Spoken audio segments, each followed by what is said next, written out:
আসসালামু আলাইকুম। লক্ষ্য বেকারের প্রিয় পত্রিকা সাপ্তাহিক চাকরির খবর ৩০/১/২০২৬ তারিখে শুক্রবার কিন্তু সেটা প্রকাশ হয়েছে। তো এখানে কি নিয়োগ প্রকাশ হয়েছে চলুন এক নজরে সেগুলো দেখে নিই। তো প্রথমে নিউক্লিয়ার পাওয়ার প্ল্যান্ট কোম্পানি এখানে ১০৩টি পদে নিয়োগ প্রকাশ হয়েছে। এরপরে এনপিসিবিএল চুক্তিভিত্তিক নিয়োগ দেওয়া হবে ২৮৫ জন। এরপরে ব্যাংকার্স সিলেকশন কমিটির সচিবালয় এখানে ২৬০টি পদে লোক নিয়োগ দেওয়া হবে। এরপরে বস্ত্র অধিদপ্তরে নিয়োগ দেওয়া হবে পদের সংখ্যা ১২০০ জন।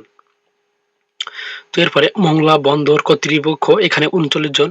Bangladesh standards and trending institution এখানে ৫০ জন নিয়োগ দেওয়া হবে।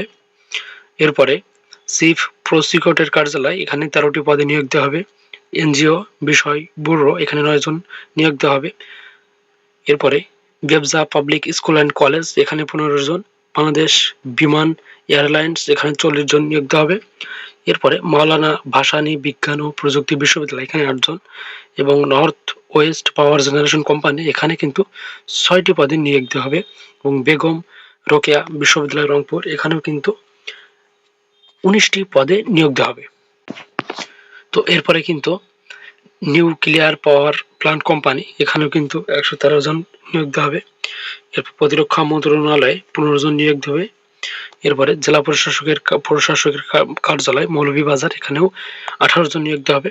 যশোর বিজ্ঞান ও প্রযুক্তি বিশ্ববিদ্যালয় এখানে ১৭ জন নিয়োগ দেওয়া হবে। ঢাকা বিশ্ববিদ্যালয়ে ২ জন নিয়োগ দেওয়া হবে এবং বাংলাদেশ সেনাবাহিনীতে কিন্তু নিয়োগ চলমান রয়েছে।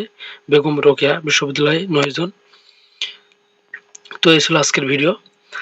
এই সপ্তাহ জুড়ে কিন্তু এই নিয়োগ বিজ্ঞপ্তিগুলো চলমান থাকবে। তো এই ছিল আজকের ভিডিও। আর নিত্য নতুন সকল প্রকার চাকরির খবর সবার আগে আপডেট পেতে ফার্স্ট জব নিউজ ইউটিউব চ্যানেলটি সাবস্ক্রাইব করে সাথে রাখবেন।